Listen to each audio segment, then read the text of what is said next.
in 53, just imagining this, right? In 53, as we were talking about dreams, in 53, the amount of effort, I just don't have words, but the amount of effort, I'll just stick to that. And now in 2023, the amount of efforts of climbing Everest, is it the same? How would we put it? Altitude is going to be altitude. So the millibars Hg pressure that 9,000 meters is going to remain constant. But the tools we use are vastly improved. Yeah. And so starting with boots, closed cell foam insulation, and they're all synthetic, so there's no leather to absorb water. The break-in time is really good. They weigh much less. Down suits.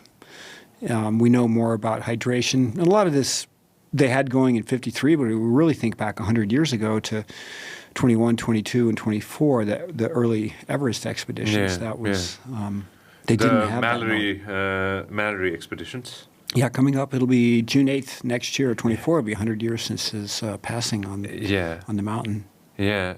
How has it changed in, let's say, like the expedition back and then from John Mallory to coming to the Hunt expedition and now in 23, and then how is it going to be, like, what do you think is going to happen in the next 50 years when we come to, let's say, 73, let's say, right? Yeah. How is it going to change?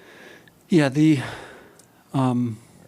was unknown territory, and every time someone does a route, it becomes easier because that psychological barrier has been broken. So the people that draft in behind them, they have it a little bit more.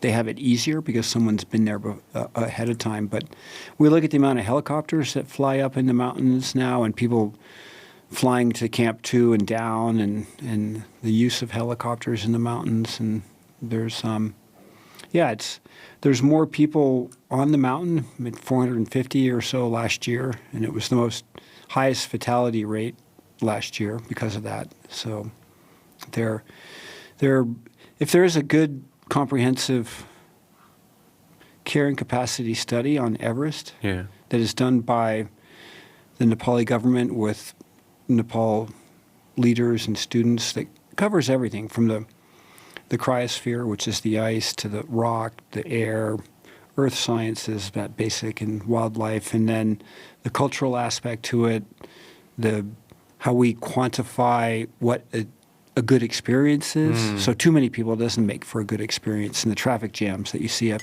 at the second step or the Hillary step, or they all add to it. But then kind of figuring that out, and then how do you limit all that?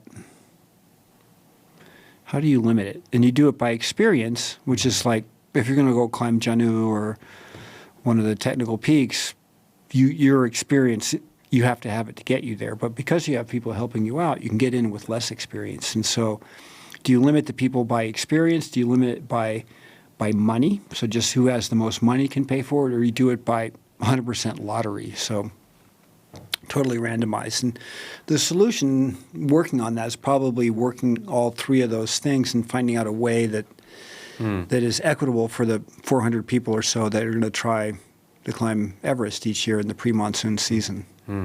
400 and let's say another thousands of people who are going to be the back support. Yeah. If I can put it that way. Yep, it's a 1-to-2 or 1-to-3 ratio. And there's using a lot of oxygen up there, and every time to carry that oxygen up there, it's on the back of a Nepali climber. तपाईले हाम्रो clip एकदमै enjoy गर्नुभयो होला। अब पुरै video हेर्नको लागि चाहिँ युट्युबमा सब्स्क्राइब गर्न नबिर्सिनु होला।